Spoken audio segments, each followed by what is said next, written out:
Você está ouvindo Dois Nerds e uma Bíblia, seu podcast de teologia e cultura pop. Sejam bem-vindos a mais um Dois Nerds e uma Bíblia.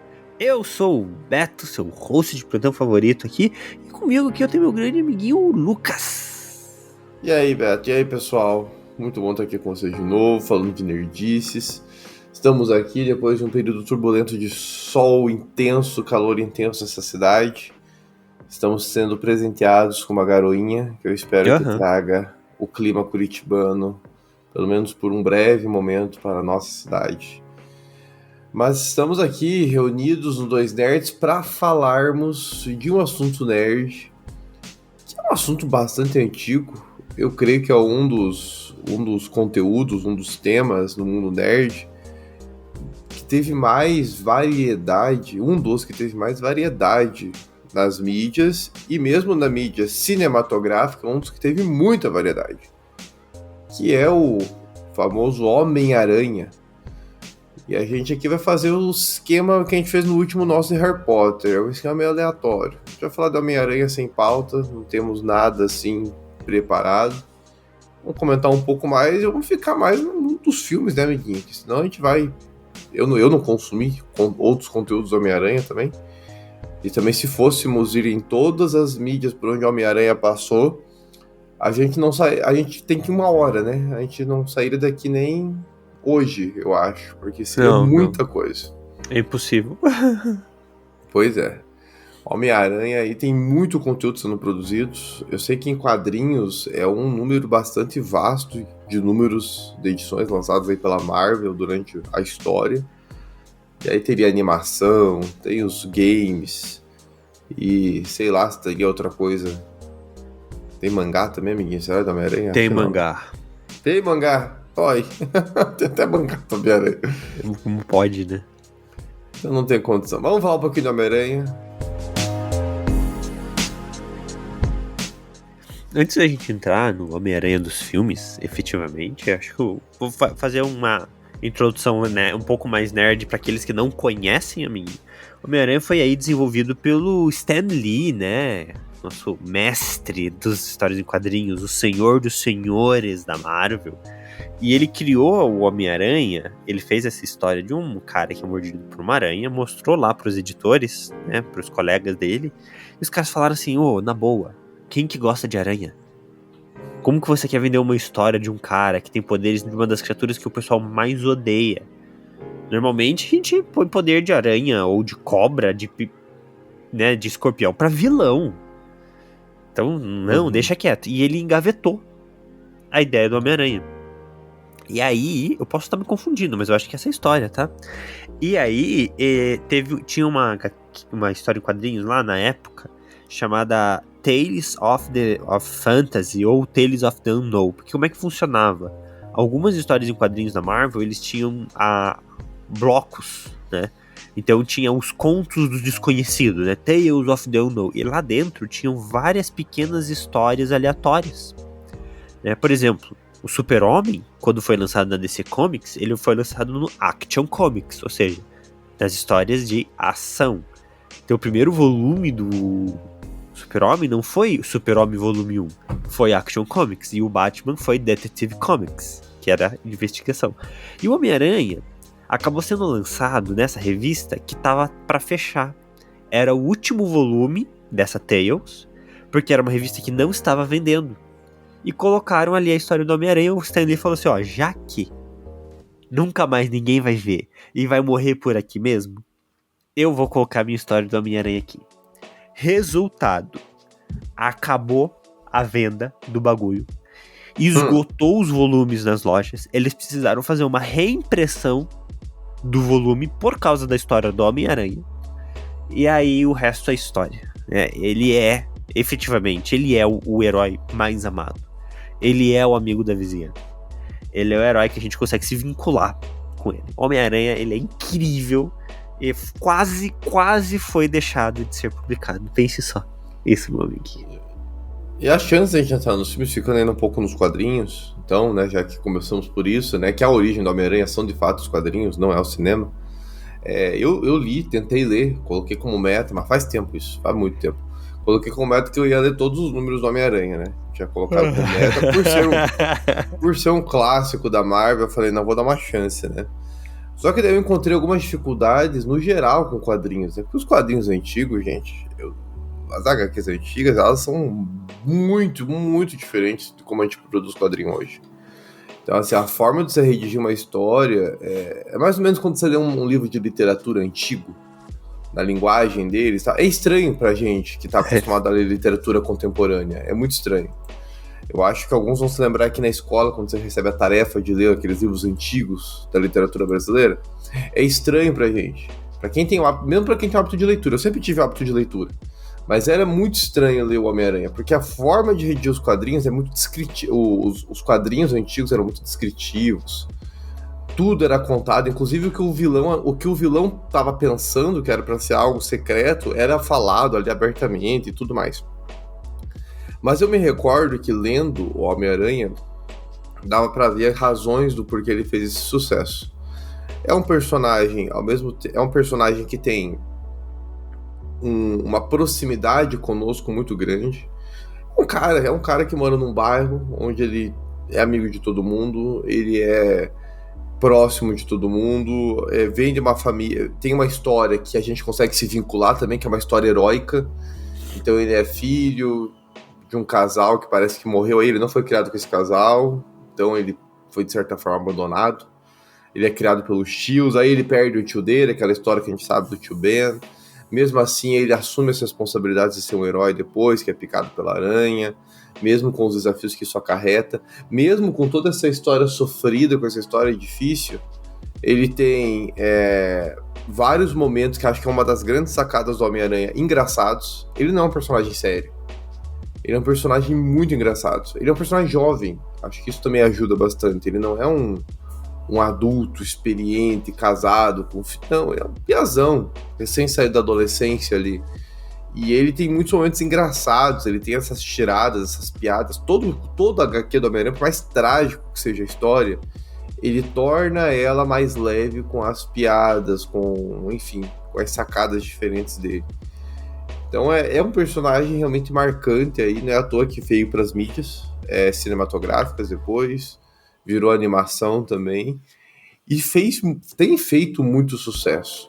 Só em nível de Marvel, nós já tivemos, só em nível de Sony e Marvel, que são as detentoras dos direitos, quando era só Sony, foram 2 histórias do Homem-Aranha, e agora, com a Marvel, temos uma história do Homem-Aranha, sendo que o último filme lançado juntou os três. As três. Além da animação, né? Aranha no Aranhaverso, que fez um sucesso e é considerado por muitos a melhor produção até o momento, feita para o cinema de Homem-Aranha. Então a gente tá falando, não é de um personagem qualquer aqui, não. A Marvel, ela continua apanhando, mas os filmes do Homem-Aranha, a animação do Homem-Aranha, que saiu ano passado, é tida como uma das grandes produções da Marvel ainda, mesmo nesse marasmo, nesse deserto pelo qual a Marvel está passando nos últimos anos. Então Mas o motivo dele ser bom é o fato dele não se vincular com o universo cinematográfico da Marvel, né? Sim. Exatamente por ele ser uma universo. Aí ele vai bem, aí vai maravilhoso. E não é coisa só do CM isso. Mesmo nos quadrinhos, o pouco também que eu sei dos quadrinhos, o Homem-Aranha nem sempre foi um personagem. Teve momentos que ele se vinculou aos Vingadores ou a outros grupos da Marvel. Ele está nesse universo, sim, não tem como tirar ele desse universo, ele está no universo Marvel, mas para ele ser quem ele é, ele não depende desse universo desses grupos do universo Marvel. Ele tem os vilões particulares dele, né? Ele tem ali o bairro dele, onde ele atua, ele tem as relações dele, ele tem a Mary Jane, que é da história dele, não é vinculada a nenhum grupo, ele tem a Gwen Stacy, que é dele, ali da história dele, não é vinculada a nenhum outro grupo. E com a criação do Spider-Verse, ele começou a se envolver com muitos outros aranhas de outros mundos. Sim. Então, expande, né? Realmente. Não vale a pena entrar nos HQs aqui, mas é complexo o desenvolvimento do universo da HQ da Marvel, como ele se relaciona com os personagens. Tem momentos e momentos, tem momentos que ele vai se relacionar com o pessoal desde o começo lá, o pessoal do Quarteto Fantástico é muito forte com ele. Vai ter um momento que ele vai estar mais próximo dos Vingadores. Vai ter um momento que ele vai estar mais próximo, por exemplo, do Demolidor, do pessoal dos Defensores. Então, tem momentos do período Aranha, né? Sim. E nos quadrinhos seriam...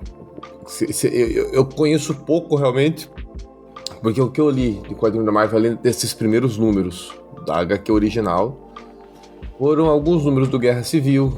Acho que Guerra Civil, na verdade, eu terminei a HQ de Guerra Civil. É porque é tanta HQ de Guerra Civil que teve que eu não sei se eu Ele é um pivô inicial da Guerra Civil, né? Não, ele é essencial pra Guerra Civil. Muita coisa vai acontecer na Guerra Civil por ele se... Ali na Guerra Civil acontece algo que é um dos grandes mistérios do Homem-Aranha, né? Que é a revelação da identidade dele.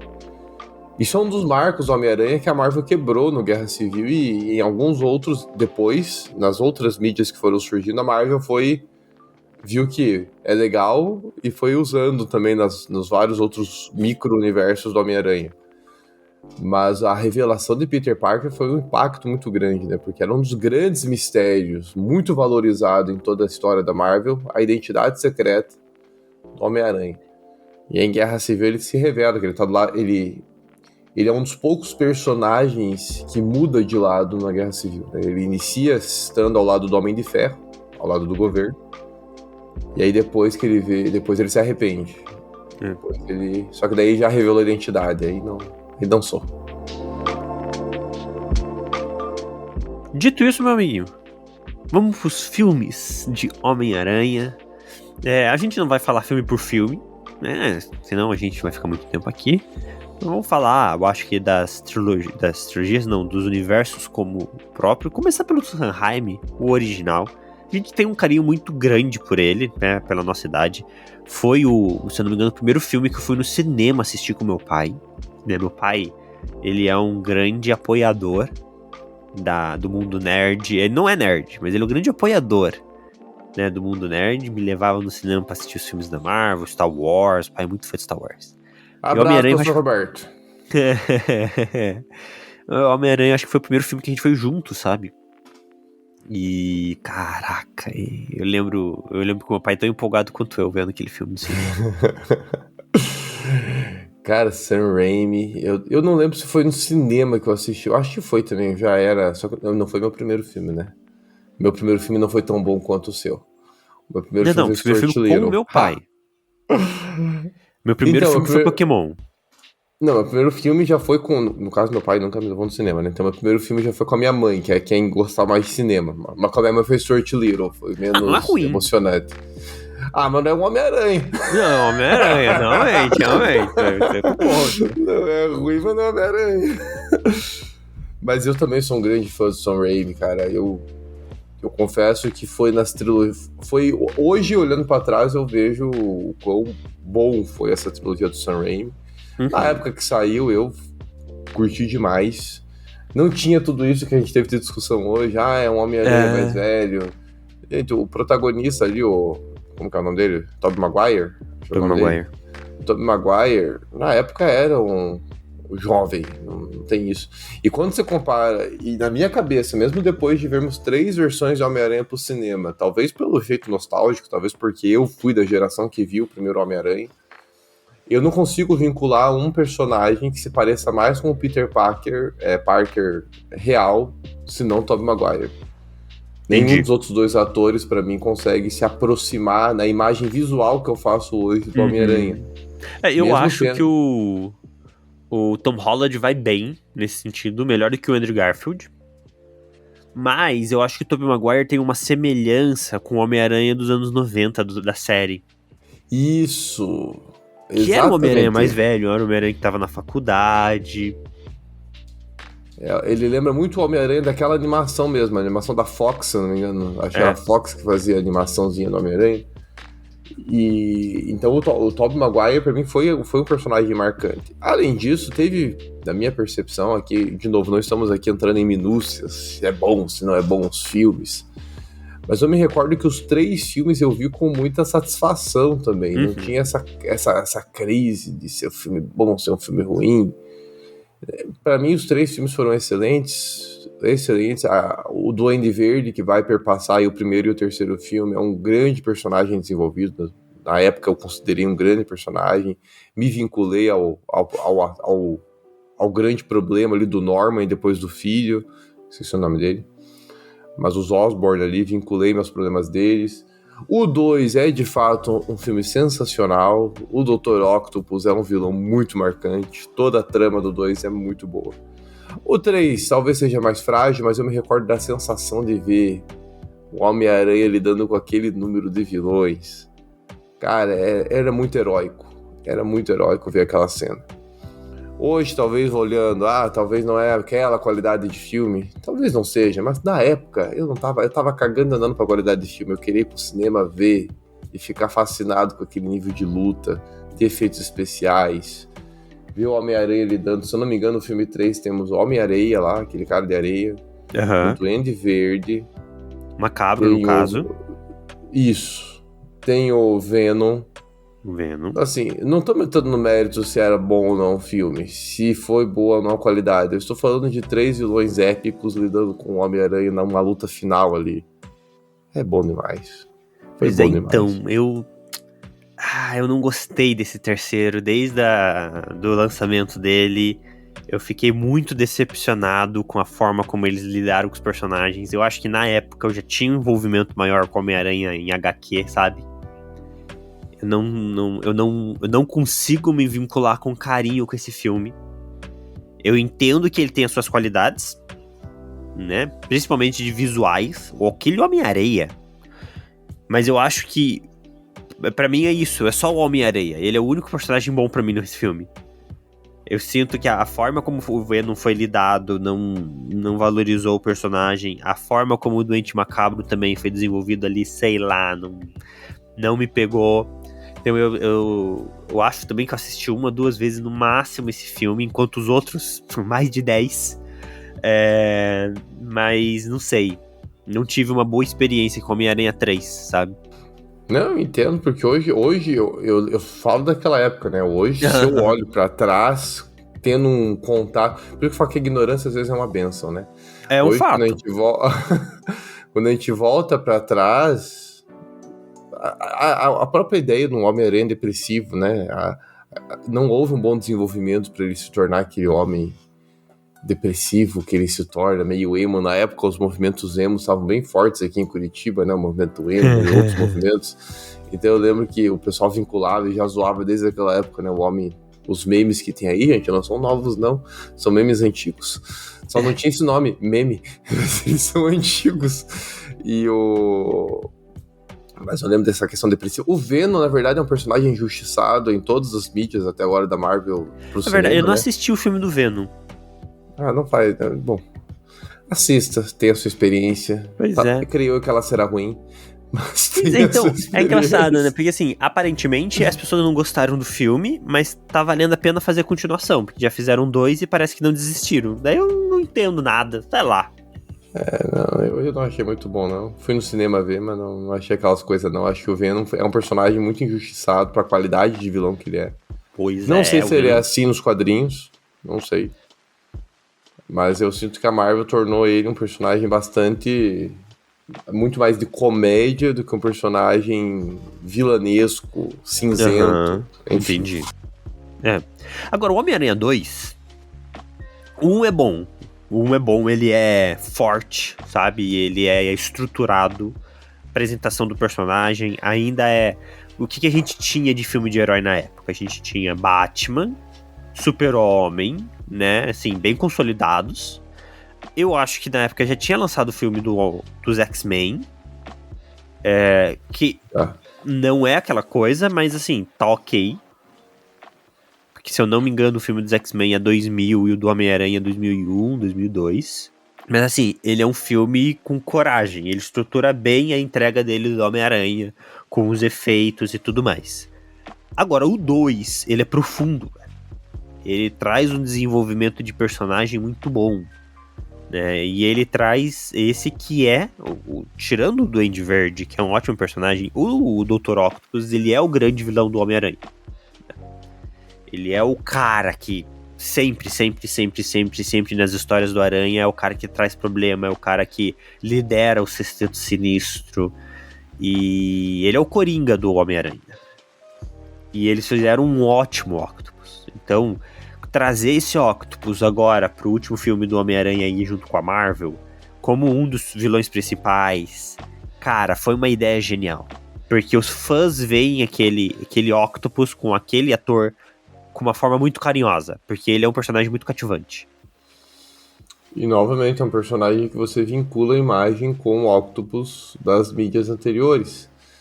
O ator escolhido para viver o Dr. Octopus, ele é o ator perfeito, fisicamente falando, né? Novamente, porque esse é um dos grandes desafios, gente, quando a gente faz adaptação cinematográfica.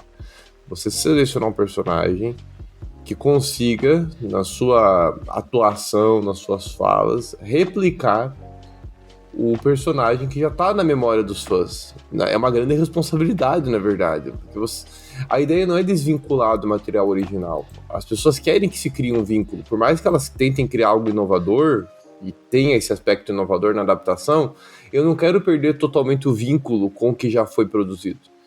Então, poder ter essa semelhança visual ajuda bastante a gente a entender que estamos no mesmo universo. Nada mudou, não é uma experiência totalmente desvinculada, né? Senão seria um filme novo, não seria uma adaptação, seria um filme totalmente independente, totalmente feito do zero pelos diretores. E é uma adaptação. Então o Dr. Octopus é perfeito, realmente. E eu acho que a história dele no cinema, não sei se é a mesma nos quadrinhos, mas a história dele, como ele vira quem ele vira, é uma história que mexe bastante. A gente consegue se vincular às razões do personagem, do vilão ali, né? Então ele perde, ele tem um sonho, é um grande projeto, é o projeto da vida dele. Esse projeto da vida dele custou sua esposa ali na experiência final. Enfim, a relação que ele e o Peter têm, uma relação de... O Peter tem ele como um mentor em todo o filme, né? Então há uma relação muito próxima entre... Não são personagens desvinculados, né? É um vilão que surge de uma relação muito próxima com o Peter Parker ali. E aí depois, mesmo com essa amizade toda, ele se sacrifica. E no final tem uma espécie de redenção. Ele tem uma espécie de redenção ali no final. É um vilão que se redime. Enfim, é um filme muito bom. É um vilão muito bom. O Dr. Octopus do filme 2. Não é à toa que é considerado por muitos um dos melhores filmes de Homem-Aranha. Eu acho que é justo, sabe? É o melhor da primeira trilogia hoje, considerado o melhor da primeira trilogia, e está entre os melhores, comparando todos os filmes já produzidos. Certo, eu tô lendo aqui um pouco da origem dele na HQ, parece que deu um problema com algum experimento, e aí ele teve, não somente gerou essa capacidade dele controlar os braços pela mente, né?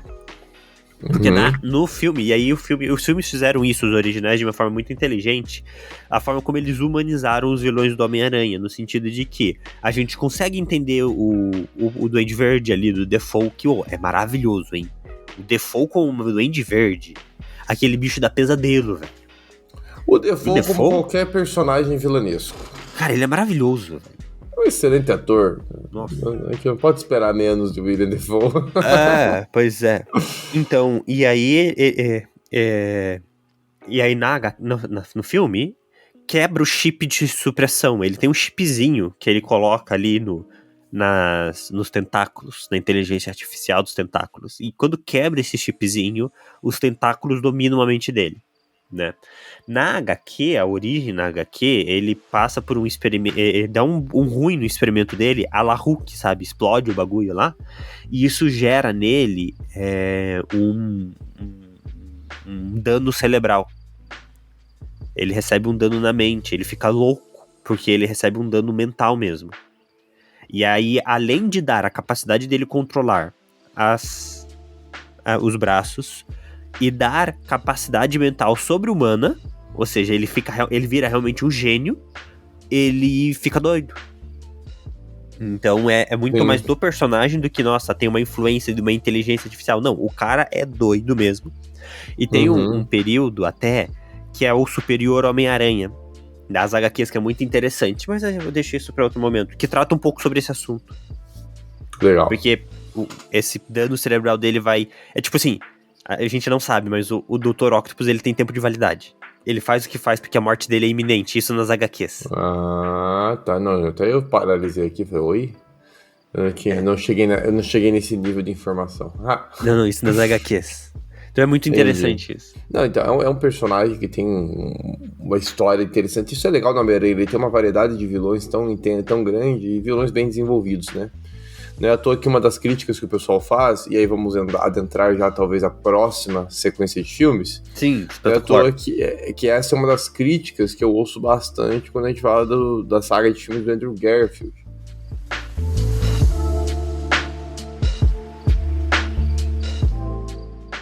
Então, o Andrew Garfield, ele vem com uma proposta um pouco diferente dos filmes do Sam Raimi. Então, a ideia já era resgatar um Homem-Aranha mais jovial. Já que o Sam Raimi trouxe um Homem-Aranha já trabalha... Antes de entrar, faltou algo importante, amigo.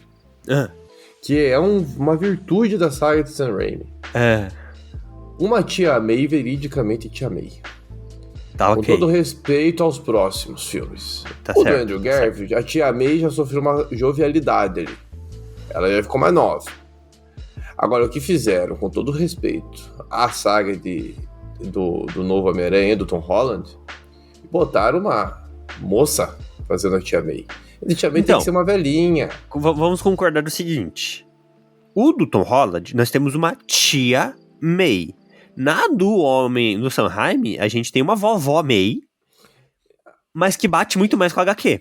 Exato, é a Tia May. A Tia May tem que ser uma senhorinha, pacata, eterna, imortal na Marvel. Ela sempre foi Tia May. Velhinha. Curiosidade aleatória. Você sabia que a Tia May das HQs casa com o pai do Jameson? Isso é um absurdo. Não. Eles casam. A Tia May é uma viúva eterna também. Não é. Não, isso é pecado. Eles casam. Isso é pecado. E com o pai do Jameson, cara do Clarim Diário lá. Isso aí foi algum roteirista que pegou a HQ e estragou ela, provavelmente. O universo é um universo que isso, paralelo. Cara, que isso não é. Ela descobre que ela tem câncer, aí depois ela se recupera, e aí ela percebe que ela tem que dar um passo a mais na vida dela, que tá na hora.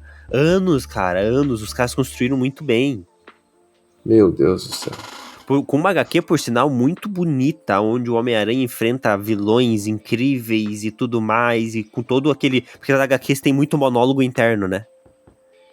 E aí ele fala sobre o heroísmo, sobre salvar a vida das pessoas e sobre impotência diante de uma verdade absoluta, que tem coisas que ele não pode fazer. E aí acaba a HQ ele indo no hospital receber a notícia. Tipo, ele não pode fazer nada contra isso. É muito bonita essa HQ. Chocado. Sem palavras. Vamos avançar pro Andrew Garfield. Não quero mais falar sobre Tia May. Trouxe o assunto à tona e me decepcionei. Foi mal.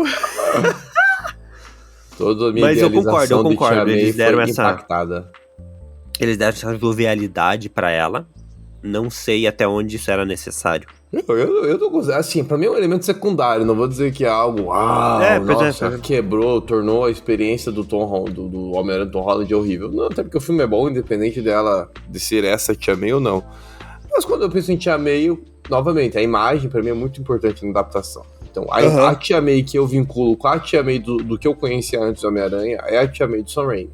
Sim. A do Andrew Garfield também é uma mulher um pouco mais velha, mas não é tão mais velha assim. Tia May pra mim é um ícone de uma velhinha, gente boa.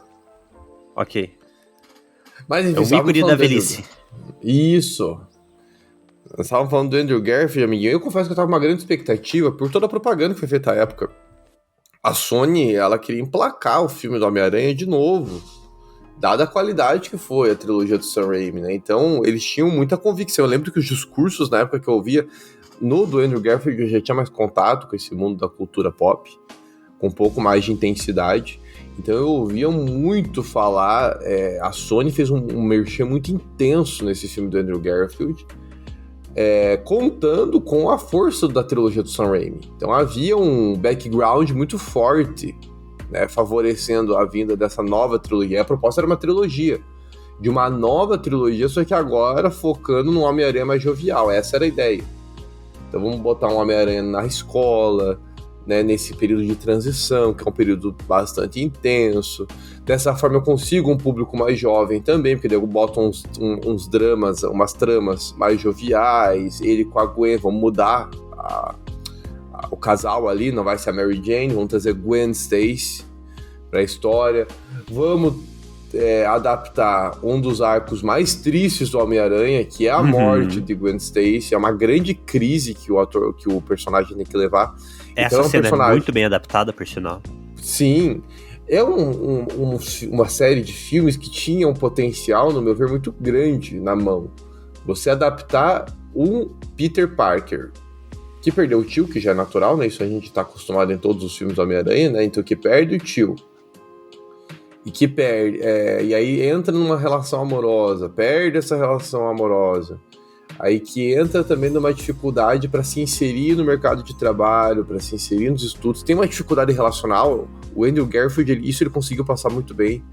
Ele é um personagem que tem dificuldade de ter relacionamentos, né? Dá pra ver que é a pessoa mais introspectiva, tem dificuldade de se relacionar e tal. Mas não foi o que saiu no final das contas, né? Apesar de todo o background que havia por trás, o filme não atendeu as expectativas e nem virou trilogia, né? Foram 2 filmes apenas e morreu no segundo filme. Pois é. Eu confesso que até hoje eu não terminei de ver o segundo filme. Nossa! Sabia? A gente foi assistir ele, acho que na casa do meu irmão na época, e, cara, não terminei. Eu acho que faltou meia hora de filme. O filme simplesmente não pegou a gente, apesar de ter elementos muito bons. Eu acho que a construção do Electro foi fraca. O primeiro eu acho bom. Com o Lagarto. Pô, eu acho legal. Temos o Lagarto ali, ele foi bem realizado a ação dele. Ele não mata o vilão. Então, isso era uma coisa que acontecia nos filmes do Sam Raimi, os vilões morriam. E a gente entende que na época filme vilão morte, tudo bem, mas dentro do universo de heróis, normalmente o vilão perdura. Aqui ele não mata o vilão, então dava aquela expectativa de, olha, vão construir algo maior, né? Podem fazer algo legal. E aí, eu não sei, eu não me vinculei ao Electro, não achei que ele foi bem adaptado, não achei que ele deu certo. A cena da morte da Gwen, boa, maravilhosa, dói, né? É uma cena que dói, como tem que doer, né? Eu gosto deles trazerem a Gwen, eu gosto da personagem da Gwen. O motivo, duas coisas fizeram o Homem-Aranha não querer se revelar, né? A morte do tio Ben é o que faz com que ele decida assumir um papel de herói e entender a responsabilidade dos poderes dele. A morte da Gwen faz com que ele perceba que ele não pode revelar quem ele é, porque ele pode realmente machucar quem é próximo dele. Então são elementos primordiais da característica do Homem-Aranha.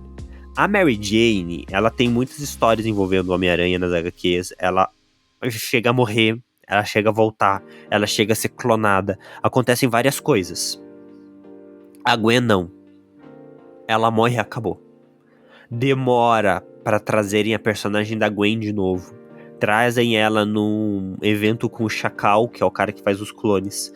E isso é mais recente. Então ela é uma dessas personagens realmente emblemáticas no personagem. Então quando eles trouxeram ela nos filmes, eles fizeram com muito respeito, realizaram o que devia ser realizado com ela. Eu achei bom. Mas não pegou, não sei, não pegou o povo. Talvez pelos mesmos motivos que não me pegou, né? O Duende verde, meio macabro ali, que eles desenvolveram com o Harry, também não achei que ficou tão bom. Eu achei que ele foi um personagem completamente esquecível, infelizmente. E que, apesar de trazer um Duende verde mais parecido com o mundo Ultimate, onde ele realmente tem uma mutação física do ser, né? Que o Duende Verde do Universo 616, que é o do Sam Raimi, ele é isso, é uma roupa e ele tem a navezinha. E o do mundo Ultimate, ele tem essa mutação, ele vira um monstro mesmo. Então é legal eles trazerem essa outra perspectiva de Homem-Aranha. Mas, pois é, não pegou. Mas eu acho que seria uma das razões do porquê não pegou. Pelo menos eu creio que seja uma das razões. Os vilões. Eu achei os vilões todos muito fracos. Mesmo o Lagarto no primeiro filme, eu achei que foi um vilão fraco em relação aos demais. De fato, se a gente comparar só os dois filmes, o primeiro filme do Espetacular Homem-Aranha é muito bom. Se eu tô comparando só os dois filmes do Espetacular Homem-Aranha. O universo dos dois, né? Exato. O primeiro filme é muito bom, porque o segundo deixou muito a desejar. Então o Eletro também não é um vilão que me pegou, na verdade é um vilão que me irrita. A história dele me irrita, todo o background por trás dele é muito irritante, as razões são fracas, são muito pobres. Pois é. Não achei bom a história. O Duende Verde, achei fantástico ser esquecível, porque quando eu comparo com o William Dafoe e depois o filho dele, que eu esqueci o nome, né, o ator que faz o filho dele, o James eles Franco. são personagens totalmente descartáveis. O Duende Verde do universo Espetacular Homem-Aranha é totalmente descartável. Foi pessimamente desenvolvido. Não chega nem aos pés do desenvolvimento relacional que acontece nos filmes do Sam Raimi. Então eu acho que essa foi a grande dificuldade do filme. O Andrew Garfield foi um excelente ator, na minha opinião. O Andrew Garfield, ele é um excelente ator. Ele é um excelente Homem-Aranha. Só que ele caiu num roteiro que eu acho que não ajudou. Com vilões que não ajudaram. Caiu... Aí o Rhino aparece também. Aquele vilão Verdade, nem lembrava. Tem o Rhino. Aparece. Tanto é que a grande expectativa era que o terceiro filme fosse com ele. Pelo menos eram as teorias que havia na época, né? Quem que vai ser o terceiro vilão? O Rhino. Se minha memória não falha, nós temos uma cena pós-crédito também que mostra quem seriam os vilões do próximo filme. E se minha memória não falhar, era o Escorpião lá, que esqueci o nome dele também. Certo. Scorpio, acho que é o seu nome mesmo. É Escorpião. Então, era pra ser... Se tem o Rhino e o Scorpion, seria o Sexteto Sinistro. Exatamente, havia toda uma teoria, né? Cara, eu lembro que quando terminou o segundo filme, mesmo ele não sendo tão bom, houve um hype muito grande por trazer a possibilidade de trazer o Sexteto Sinistro. No fim, não se concretizou, né? Porque nesse período que sai o Espetacular Homem-Aranha, nós já temos um UCM mais consolidado já. Então, tava muito difícil, pelo que eu me lembro aqui, eu tô aqui tentando na memória. Pelo que eu me lembro, já estava difícil, então, para a Sony emplacar um universo independente desse universo da Marvel. E havia o interesse da Marvel, evidentemente, em resgatar todos esses grupos, todos esses personagens que estavam nas outras produtoras. Então você tem o Homem-Aranha, ele é da Sony. Importante falar isso pro pessoal, talvez para quem não saiba tanto, né? A Marvel vendeu o direito de muita coisa aí num período de crise que teve aí nos anos 80, 90, início de 2000. Isso. Mas acho que começa um pouco antes, já começa essa crise. Então ela vai vendendo os direitos dela. Tava falindo, né? Sim. E aí ela vende o direito de alguns personagens, não o direito de quadrinhos, porque os quadrinhos são da Marvel, mas o direito de usar para adaptação. Então é por isso que a Fox vai tomar a frente em produção de um filme e vai lançar o X-Men 1 lá no ano 2000. Foi a Fox, que foi quem comprou os direitos de adaptação dos X-Men. Do Quarteto e a Universal do Homem-Aranha. O Homem-Aranha, por outro lado, apesar de ser próximo do quarteto do X-Men, quem comprou os direitos foi a Sony. Então virou uma colcha de retalhos, assim. E a Marvel, só quando vai para a Disney, consegue começar a fazer as pontes entre essas emissoras, essas produtoras, e consegue também fazer parcerias. Porque, pelo que eu me recordo, enquanto a Marvel tá sozinha nesse mundo do universo cinematográfico que ela produz, ela não consegue fazer parcerias com Sony e Fox. Na verdade, a Marvel, a Disney comprou a Fox, né? Pois é, aí meio que são obrigados, né? Porque daí a Disney, os direitos voltam, porque os direitos são todos da Disney, né? Sim. Então aí eles se resolveram. Mas os do Homem-Aranha, que é o mais importante, eles não conseguiram ainda. Aí vem a parceria, né? Porque até onde eu saiba, os atuais filmes que estão sendo produzidos pela Marvel é uma parceria com a Sony. Sim. Então aí eles devem ter feito um acordo financeiro dos bons ali. Até porque a Disney, gente, é um outro mundo, né? A Disney é um monopólio quase de produtoras. Eu não sei como é que tá o rolê com esses filmes de vilão, né? O Venom, o Morbius, que não tão dando certo. Mas o que é que acontece? A Sony, se ela não fizer filmes em um determinado tempo, ela meio que tem que devolver os direitos. Ela tem a obrigatoriedade de produzir filmes de tempos em tempos. Então, enquanto eles estão desenvolvendo essa coisa do Homem-Aranha, ainda é muito incerto o futuro do Homem-Aranha do Tom Holland, eles estão fazendo todo esse desenvolvimento de vilões. Vai ter o filme do Kraven agora, o Caçador. Por quê? Porque daí eles ganham tempo. Eles nem precisam que esses filmes deem certo. Eles precisam lançar esses filmes para eles terem os direitos com eles. Se eles não usarem esses personagens, em algum momento eles têm que devolver esses personagens. Seja o Venom, seja o Kraven, seja os vilões. Né? Então, você compra o direito do Homem-Aranha, significa que todo mundo do Homem-Aranha é meu? Não. Você tem direito a alguns elementos, não todos. Então é um pouco disso, né? Não, então, a Sony, até onde eu saiba, esses filmes vilanescos aí não há interesse em uma parceria por enquanto da Disney, né? É só o Homem-Aranha mesmo que eles estão usando. E um ou outro vilão, igual agora o Abutre foi usado, o Mysterium foi usado. Agora, o filme do Venom é da Sony mesmo, não tem envolvimento da Marvel. Até onde eu saiba, não há envolvimento da Marvel. Até onde eu saiba. Uhum. Mas, enfim, teve essas... E aí, o filme do Andrew Garfield, então, a sequência do terceiro filme, enfrentou alguns reveses. Então, teve um CM já mais consolidado. Não houve o público, apesar de eu achar que há um potencial grande no filme, não houve uma adesão financeira muito grande, né? O pessoal não assistiu muito esse filme do Andrew Garfield, esses dois filmes. O segundo filme deu uma queda grande. E aí morreu, né? Aí o Homem-Aranha foi para um limbo existencial. A Marvel continuou desenvolvendo um CM muito intenso, né? O CM, que vai resultar depois, né, na finalização dessa construção grandiosa, e vai finalizar com a Guerra Infinita e Ultimato, que é o final de um período da Marvel muito significativo, período que eu e meu amiguinho aqui acompanhamos, visto que atingiu nossa faixa etária, né? Sim. Nós somos os jovens que assistimos a construção desse UCM. E somos hoje os críticos da atual produção da Marvel, porque crescemos vendo o que a Marvel produziu durante todo esse período, né? Deixando claro que sou fã do Hulk original, com o Edward Norton. E antes de existir essa coisa de vários universos, né? Eu lembro desse do Edward Norton. Ele é o primeiro. O pessoal ignora Sim. ele, mas ele é o primeiro do UCM. Mas é antes de surgir discursos de UCM, né? É Isso, antes de existir um discurso unificado. Não, mas é nele já. É nele já. Não, eu acho que é um outro, não é, minha? Porque no final dele, tá lá o General Ross tomando uma pinga num bar no final do mundo e Nick Fury vai conversar com ele. Vou até abrir aqui no Disney Plus. Não é que aquele outro Hulk, porque tem um outro filme do Hulk com outro ator, não é o Edward Norton. Não tem. Não tem. Tá aqui, o Edward Norton, tá. Mas tem um outro filme com outro ator que é o Hulk também. Antes de ser o Hulk que todo mundo conheceu no CM, como que é o nome daquele Que é ator? aquele primeirão, que ele é apanhando e ele é ficando maior. Mas eu lembro desse filme assim, eu dei aqui um Google, lembrei aqui vendo a imagem qual é o filme. Ele é antes de Mark Ruffalo, né? Mark Ruffalo, na verdade, já veio na vibe Vingadores, Isso. né?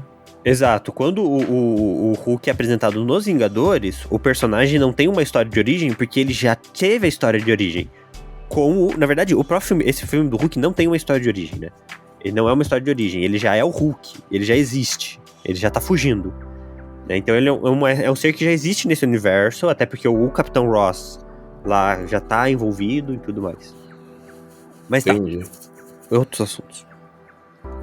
Mas aí, depois de todo esse hiato, nós tivemos o renascimento do Homem-Aranha com o Tom Holland, numa proposta, novamente, de jovializar o Homem-Aranha. Então agora a gente tem um personagem mais jovem ainda, que foi o Andrew Garfield. Nós temos um Tom Holland na escola, mais novo, uma pegada também mais engraçada, coisa que eu entendo que o Tobey Maguire e o Andrew Garfield talvez não foram tanto. O Tom Holland, ele é um ator que consegue fazer isso com mais propriedade, né? Um personagem mais engraçado, mais jovial, mas também omitindo algumas coisas importantes do Homem-Aranha. Nós não temos um tio Ben, por exemplo, em toda a saga desse novo Homem-Aranha do Tom Holland, né? Então a Marvel, ela tentou dar uma nova roupagem aí pra ele, né? A Marvel Disney, né? Aí já estamos no universo Marvel Disney. tentou tirar esses elementos muito comuns, uma tia May mais jovial. Tanto é que entende-se que o falecimento dela ali seria esse evento marcante do tio Ben. Uma proximidade com o Homem de Ferro, talvez por conta de influências da Guerra Civil, né? Então existe uma proximidade com o Homem de Ferro. Tem um relacionamento ali com uma menina na escola, mais jovem também. Tem um amigo dele, que também é jovial. Eles sabem a identidade dele, importante também. Enfim, eles foram misturando algumas coisas do que foi produzido mais recente do Homem-Aranha, né? Daí a gente foge um pouco daquilo que era original e pega muita coisa mais recente. Eu gosto de algumas coisas desse Homem-Aranha, não gosto de outras, e tenho expectativas para o futuro para alguns elementos. O que acontece? O Homem-Aranha, nas HQs, ele começa na escola. Aí ele sai da escola e vai pra universidade. Então, a Gwen é o relacionamento escolar do Homem-Aranha. A Mary Jane já é um relacionamento mais adulto, clarim diário, já é outra pegada de Homem-Aranha. Então, nesse ponto, cada um dos filmes fez uma escolha correta. Gwen Stefani, tô falando da cantora agora. Gwen Stacy. Na escola, Mary Jane mais velha, beleza. Esse Homem-Aranha, ele foi uma tentativa. Eles não tinham certeza se ia dar certo ou não. Então eles introduziram ele dentro da Guerra Civil, do lado do Homem de Ferro. Poxa, isso é muito legal. Né? E isso foi interessante. Eu acho que o filme da Guerra Civil é um péssimo filme. Eu acho que ele não chega nem aos pés do que ele deveria ser, né? Mas beleza, ele introduziu o personagem de uma forma interessante. O Ned, que é o amigo dele, ele é um amigo de escola do Homem-Aranha. Então até aí tá ok, tá canônico. E ele também vira vilão, tá? Nas HQs. Então a gente não pode se assustar caso isso aconteça com esse personagem nos filmes. Mas aí o que acontece? A gente não teve nesse Homem-Aranha algo que desvinculasse ele, fizesse ele o quê? O herói solitário que o Homem-Aranha muitas vezes é. Até agora. Apesar de eu não achar o último filme dele bom, né, esse filme que misturou os 3 Homens-Aranhas, eu não acho que ele seja bom. Eu acho que ele tem muitos problemas de enredo. Eu acho que a justificativa dele é fraca.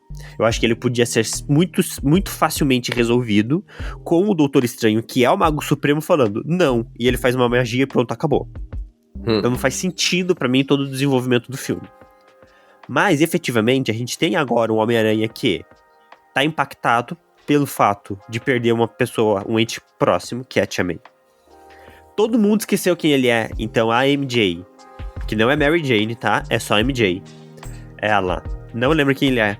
O Ned não lembra quem ele é. Ele vai começar uma vida universitária sem ninguém sabendo quem ele é, sem ninguém sabendo que ele é o Homem-Aranha. Então, eles têm finalmente a chance de mostrar um Homem-Aranha mais maduro, como o Tom Holland, que é muito brigalhão, que era uma criança que dependia muito do Homem de Ferro. Agora ele tem a chance de ser um herói mais centrado, claro, brincalhão, porque é a forma dele, mas que lida com esses erros do passado dele, sabe a importância da identidade secreta, e quem sabe não poderia ser um mentor para o Miles Morales. Então eles têm uma oportunidade nas mãos de fazer um Homem-Aranha realmente muito interessante nessa vida universitária dele, que eu gostaria de ver. Agora, eu não sei se vai acontecer.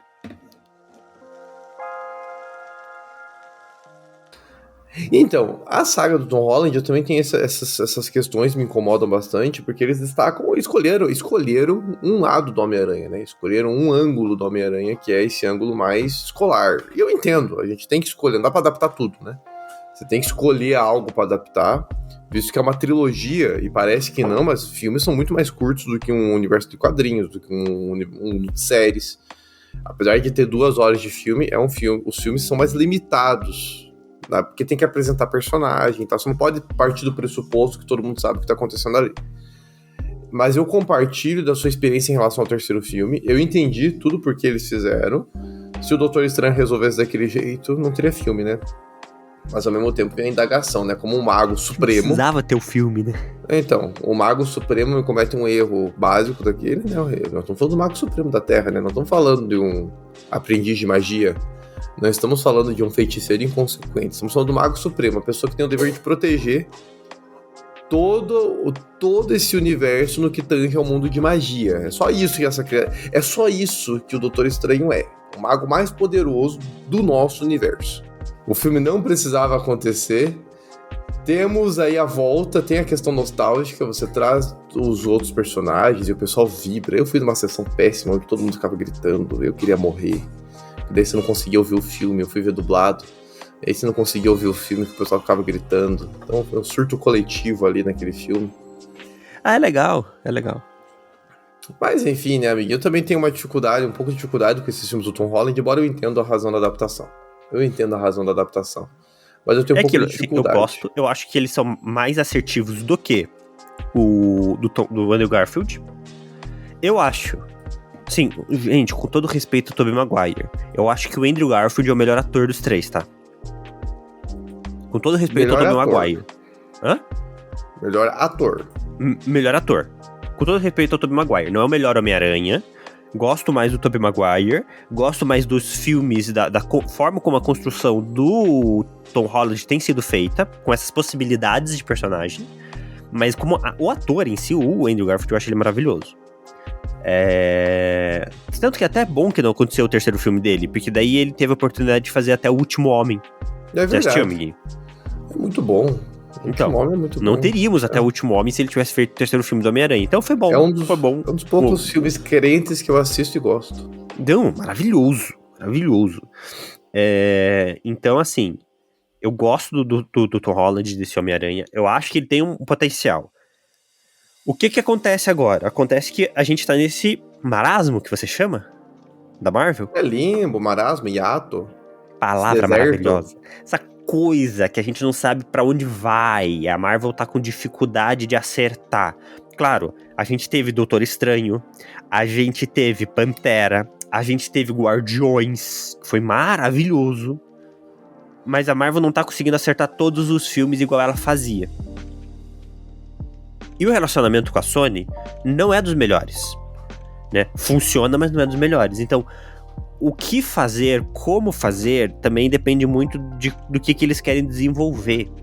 Eu não sei até onde eles querem envolver o Homem-Aranha animado nisso, né? Se eles querem, talvez, aproveitar o último filme do Homem-Aranha para trazer o Miles Morales pro live action. Talvez fazer um filme do live action focado no Miles Morales, porque é um personagem que merece vir pro live action. Eu tenho falado já faz algum tempo sobre os campeões. As séries parecem construir isso com uma série de heróis mirins aí. A Ironheart, a Miss Marvel, a segunda temporada da Miss Marvel vai existir se houver uma boa recepção no filme das Marvels. A gente teve Invasão Secreta agora, que poderia desenvolver alguma coisa no gênero, mas foi uma decepção. Eu acho que uma boa saída pra Marvel, mas não sei se é esse o rumo que vão dar, concordo com o que você tá falando aí, é ele seguir o que tem sido feito na animação. É você criar um universo, é você tirar o Homem-Aranha totalmente do CM. Eu acho que isso foi danoso pro Homem-Aranha do Tom Holland. Você vinculou ele a um roteiro já pré-existente. E ele se tornou prisioneiro desse roteiro. Cara, isso é sempre ruim. É muito ruim, porque daí você é obrigado a conviver com aquela história que tá sendo criada. Você não tem liberdade de fazer certas coisas com o personagem, Sim. porque ele faz parte desse enredo maior, né? Sim, então é igual. Trouxeram o Doutor Estranho no terceiro filme. Não precisava. Mas precisa vincular pra dar a ideia de multiverso, porque daí o filme se tornou mais um filme do multiverso. Porque acho que esse é o grande... o Homem-Aranha, por si só, ele tem o conceito das teias do destino e das teias do multiverso. Que a gente vê na HQ e no filme. Então, assim, podia ele, por ele mesmo, desenvolver isso. Não precisava trazer o Doutor Estranho. Só que daí você vincula as histórias pré-existentes. Porque é isso que esse tem sido a grande crítica, né? Pelo que eu tenho lido aí de algumas pessoas. É uma das críticas feitas à Marvel. É essa teia de relações, vou usar o termo teia aí, já que veio ele, mas é essa teia de relações entre os filmes que você ingessa o filme. Ele é prisioneiro daquela história, ele é prisioneiro daquele roteiro. Não tem como fugir dessa história mais. Então, isso aconteceu ali com o Doutor Estranho, isso aconteceu com a destruição da cidade, lá no primeiro filme do Tom Holland, que o Abutre é o vilão. Uhum. A cidade, o Abutre surge por um contexto de destruição da cidade ali. A cidade foi destruída e aí a gente Vingadores, tem que né? Ele vivia contrabandear lá. Ele vivia construindo a cidade, né? Porque daí ele fez uma parceria ali, aí depois ele contrabandeava produtos também. E aí romperam o contrato dele, né? Alguém assumiu o papel, acho que a SHIELD assumiu o papel ali de limpeza também, alguma coisa assim. E aí a empresa dele não pôde mais fazer aquilo. Essa é a razão, o motivo ali do Abutre. Então tá vinculado à história dos Vingadores. Então assim, você se vincula tudo. Acho que uma grande questão é desvincular e talvez focarmos nessa história que está sendo desenvolvida aí no Aranhaverso, né, do Miles Morales, esse universo. Porque, veja, ele tá desassociado ainda do CM. Nós não temos nenhum vínculo do Aranhaverso. E acho que é isso que torna os filmes tão bons. É isso. Além da história ser muito boa, né? Eles têm a oportunidade agora de fazer uma história de escopo menor, mais intimista. E eu entendo que isso é um medo, porque o Homem-Aranha tem que ser grande. Então talvez o grande público e as crianças queiram algo espetacular, gigantesco.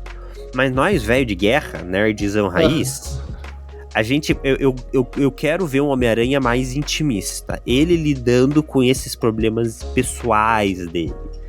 E a gente pode, então, introduzir diversos personagens, já envolvendo uma vida, uma realidade mais jornalística, dos diversos personagens jornalísticos que o Homem-Aranha enfrenta. A gente pode trazer a Felícia, que é a Gata Negra, que é uma personagem que desenvolve ele muito bem, que ela tem um relacionamento de amor e ódio com ele, então ela pode ser uma personagem recorrente. Então, assim, tem muita coisa legal, menor, que dá pra desenvolver com ele. E não precisa se desvincular 100%. A gente pode ter o Demolidor de vez em quando aparecendo, porque ainda tá lidando com os assuntos legais do Peter, que aconteceu, mas apesar que ele não sabe mais quem é o Peter, então não precisa. Cara, tem uma oportunidade ali. Eu entendo que eles estão dando tempo também, talvez, não sei, pro autor ficar mais velho, sei lá. Também se não acontecer nada, não aconteceu, né?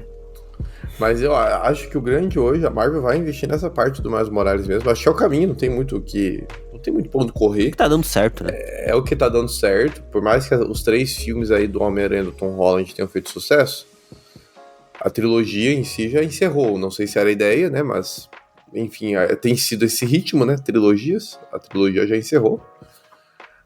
Mas isso não é impeditivo. A Disney, às vezes, não cumpre essa regra estritamente. Vide Thor, né? Thor teve 4 filmes já aí. Um erro. Thor. Todos os filmes do Thor são um erro, né, amiguinho? Alguns dizem que Ragnarok se salva alguma coisa. Salva. Ragnarok se salva algumas coisas, né? Algumas. Isso. Não, é legal. Mas, enfim. Eu acho que o negócio aí pro Aranhaverso ali com o Miles Morales mesmo é investir nesse mundo da animação. O último filme, mesmo sendo animação, é pesado. A trama é pesada. Nós não estamos falando de uma trama, por mais que seja um piazão jovem, são tramas muito maduras. Então eu acho que há potencial sim a gente seguir no Aranhaverso. Que é aí a última. Estamos aí, falamos então de todas as adaptações, faltava essa, né? Que é o Homem-Aranha no Aranhaverso, que a gente traz o Homem-Aranha do Miles Morales. Que eu ainda não vi o último. Rapaz, pois é. Faça esse favor pra você mesmo e assista. Tá na Disney já. Bota na tua agenda. Não tá? Não tá. Ele tá só pra alugar no Prime, do YouTube. Nossa, achei que a Disney já tinha liberado já o filme. Não, porque não é deles, né? Da Sony, né? Deixa eu ver mas aqui. Ó, gente, filme impecável, meu amigo. Pois qualidade estética, qualidade de roteiro, muito bom. Então vale a pena realmente ver esse último filme do Homem-Aranha do Aranhaverso. Segue a pegada do primeiro, né? Que também teve uma qualidade elevada. Acho que é ali que a Marvel vai ter que investir. Se eles quiserem continuar investindo nesse universo do Homem-Aranha, vai ter que romper. Sei lá, também se o Sam tá com alguma trama interessante, né? Eu sei que teve guerras, invasão secreta, sei lá, essa adaptação com o Nick Fury agora. Eu assisti o piloto, eu não consegui seguir depois do piloto. Não me pegou. Eu tinha potencial. Até é interessante. Só que falhou em alguns pontos primordiais. Não vou entrar nos detalhes aqui. Aí, quanto mania é qualquer coisa, menos um filme introdutório de qualquer nova fase da Marvel. se aquilo que eu assisti no cinema é pra ser o filme introdutório da Marvel, que bosta de fase nós vamos ter. Acho legal que a gente começou falando de Homem-Aranha e agora a gente já tá chorando as pitangas do universo do CM, né? Ah, porque o Homem-Aranha é refém desses caras, esse é o problema. É um fato. Mas a parte boa é que o Homem-Aranha é sempre bom. Então, caso você queira mais do Homem-Aranha, vai pras HQs. Veja o Aranha-Verso nas HQs. Veja o arco da Ilha-Aranha, que é maravilhoso. Tem o arco do Anti-Venom também, que é muito bom nas HQs do Venom. O arco do clone clássico e o remake agora são muito bons também nas HQs. Deixa eu parar. Tá aí algo bom também que essa última trilogia teve, né? Só que o Homem-Aranha, eles não tentaram ressuscitar vilão, né? O espetacular Homem-Aranha tentou ressuscitar o Duende Verde. O Homem-Aranha do Tom Holland não ressuscita nenhum vilão, né? Então você tem o Abutre no primeiro filme. Ainda. Você tem você tem muito vilão no Homem-Aranha, então, tipo, não precisa ressuscitar. Mas em algum momento... Em algum momento você tem que trazer o Doutor Estranho. No segundo... Desculpa, o Dr. Octopus. Então, isso. No segundo é o Mistério. E no terceiro tem o Sexteto Sinistro. Então ali a gente tem talvez uma ressurreição de alguns vilões, mas não é bem... Que é o Dr. Octopus, ele aparece ali, né, no terceiro. De certa forma, né, tem o Dr. Octopus, acho que tem o Eletro. Não lembro quem mais volta. Não conta. O Duende Verde. Tem que ter o próprio Dr. Octopus dele. Ia ser muito interessante ver o próprio Dr. Octopus dele nascendo. Diante do fato dele ter conhecido esse Dr. Octopus de outro universo e ter se vinculado a ele de certa forma. Porque ele é o único dos vilões ali que tem uma redençãozinha, né? Entendi.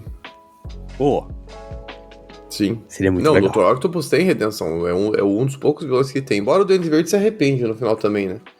No primeiro, do Sam Raimi. Houve um arrependimento. Não, mas eu tô falando do Tom Holland, na luta ali no Tom Holland. O Octopus, no final das contas, tá. Sim. Ele fica do lado deles, né? Sim. Então, poxa, ia ser muito legal. O melhor vilão tem que ter a melhor redenção.